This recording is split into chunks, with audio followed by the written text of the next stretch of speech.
वो पीएम जो एक टावरिंग फिगर है, सबसे लंबे अरसे तक, सबसे लंबे सिलसिले तक लगातार जीता हुआ प्रधानमंत्री, वो आज के दिन सल्यूट करता है एक यंग कैप्टन को। और एक और भी बात मैंने सुनी, अब भाषा बहुत बुरा लगेगा शुभ्रांशु जी भाई आपको, नड्डा जी बहुत बुरे हैं, वो क्या कर पाए, कोई पर्ची हो या कोई टेलीग्राम हो या कोई चिट्ठी हो, जो भी हो, बात तो आपको माननी पड़ेगी कि जेपी नड्डा जी के राष्ट्रीय अध्यक्ष रहते रहते भाजपा एनडीए ने देश के 20 राज्यों में सरकार बना ली और काफी हद तक तो सुपड़ा साफ कर दिया कांग्रेस का। तो जाहिर है, चाहे वो पर्ची हो या कोई ईमेल हो या व्हाट्सएप हो या एसएमएस हो, जो भी हो, काम चल रहा है। अब आपको रबर स्टैम्प लगे, प्रॉपर स्टैम्प लगे, जो लगे, लेकिन काम तो आया भाई। काम किसके लिए आया है? पार्टी के लिए आया है और देश के लिए आया है। तो आपको बहुत ही बुरा लगे तो आपकी ऐसी पर्ची इस्तेमाल कीजिए जिससे आपकी पार्टी का थोड़ा बहुत फायदा हो जाए। मैंने क्या कहा, ज्ञानेश कुमार गुप्ता को आप मत भूल जाइए। अगर ज्ञानेश कुमार गुप्ता नहीं होते तो आप ग्राम प्रधान का चुनाव नहीं जीत पाएंगे साजिया जी। बाकी आपको बधाई हो, साधुवाद हो। ये इस बात का प्रमाण है कि संगठन जब मजबूत होता है ना, तो लोकतंत्र भी और जनादेश दोनों सशक्त होते हैं। तो तथ्यों से भागने में कोई फायदा नहीं है। तथ्य तथ्य हैं और तर्क तर्क है। तो आप उससे भागकर, अगर आपके मन में कोई एक दुर्भावना हो या नफरत हो या खिसियाहट हो, तो आप कुछ भी रचनात्मक शब्दों से बयान कर सकते हैं इसका।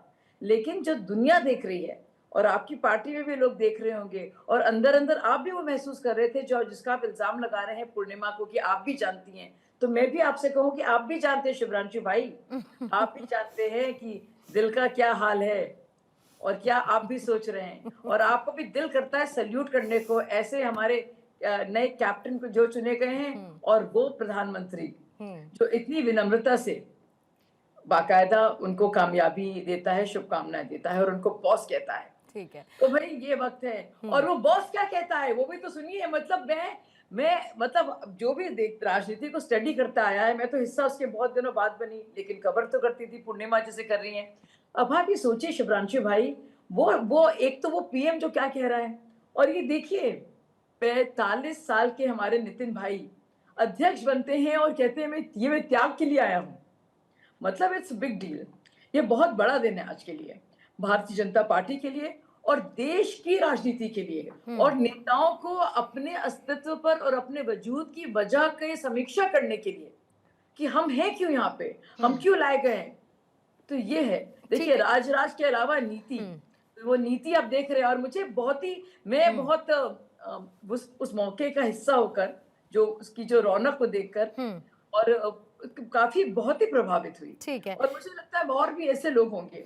और मिलेनियल्स को एक तो देखिए, ये होता है ना, हम बड़े हैं, हम सब जानते हैं, हमारा इतना अनुभव है, तुम क्या हो, होता है और कई हर पार्टी में होता है।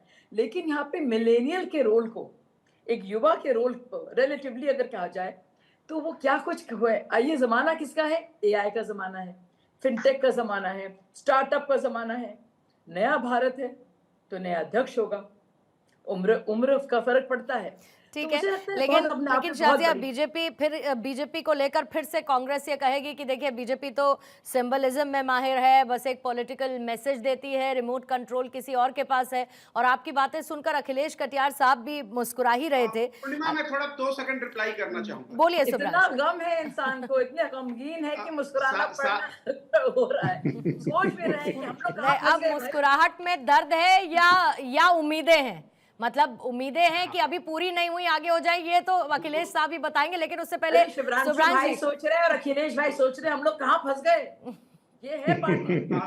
बोलिए शुभ्रांशु बोले, फिर मैं बोलता हूँ। ठीक, हाँ, पहले शुभ्रांशु बोलिए।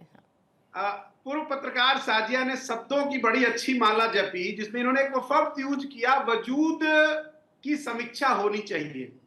मैं सोच रहा हूं आपके इन 2 शब्दों को सुनकर कि क्या बीत रही होगी धर्मेंद्र प्रधान से लेकर भूपेंद्र यादव से लेकर शिवराज चौहान पे।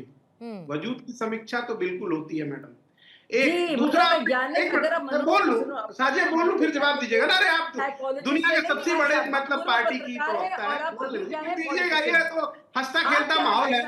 आप ना दूसरा साइकोलॉजिस्ट हैं, ना आप साइकियाट्रिस्ट हैं, किसी की आप हो रही है, आप अपनी फिक्र कीजिए ना। अरे आप नहीं, लेकिन इन आरोपों के बीच एक बात बहुत साफ सी है शुभ्रांशु जी, हवाई बातों से फायदा नहीं एक बात इसमें बहुत साफ सी है, आप ये देखिए निर्विरोध चुनाव है और सिर्फ राष्ट्रीय अध्यक्ष में बात नहीं कर रही हूं मैं, आप 6 महीने में बीजेपी ने जितने भी अपने प्रदेश अध्यक्षों का चुनाव किया वो भी निर्विरोध चुने गए। तो इसका एक पर्सपेक्टिव आप ये भी देख लीजिए कि हो सकता है कुछ लोगों ने मन मार लिया और कुछ ना कह पाए हो।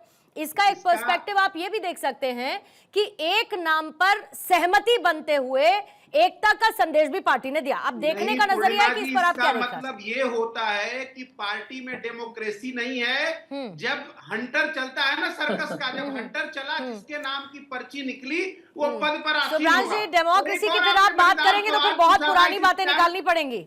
डेमोक्रेसी की बात करेंगे तो फिर कांग्रेस के तमाम नेता जिनको एक मजबूरन ग्रुप बनाना पड़ा ये कहते हुए कि भाई कांग्रेस में तो हमारी सुनी नहीं जाती, राहुल गांधी तो 5 मिनट मिलने का समय नहीं देते, वहां पर जो काबिल भी है उसको आगे बढ़ाया नहीं जाता, फिर तो डेमोक्रेसी की बात होगी तो फिर यह भी निकलेगा कि कांग्रेस ने डेमोक्रेसी को कहां कहां परखा और कहां कहां किनारे कर दिया। लेकिन मुझे इजाजत के साथ जरा अखिलेश कटियार साहब से एक प्रतिक्रिया लेने दीजिए, फिर उसके बाद हमारे साथ निशांत जी भी है, उनसे भी मैं एक ओपनिंग स्टेटमेंट लेना चाहूंगी।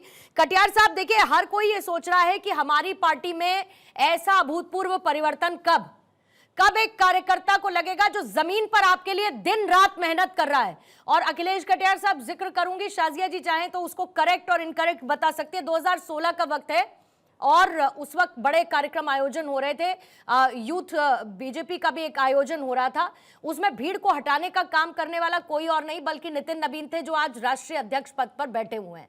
भीड़ को हटाने का, रास्ता साफ करने का काम वो कर रहे थे। तो यहां एक कार्यकर्ता आपकी पार्टी में भी है बहुत जमीनी स्तर पर, जो आपके लिए दिन रात मेहनत कर रहा है त्याग समर्पण के साथ। उसको ये समाजवादी पार्टी एहसास दे पाएगी कि एक दिन तुम्हारा नंबर भी आएगा, तुम भी एक इतने बड़े पद पर बैठोगे जो पार्टी की संगठन की शक्ति को मजबूत करोगे, जिसके नेतृत्व में पार्टी चुनाव जीतेगी।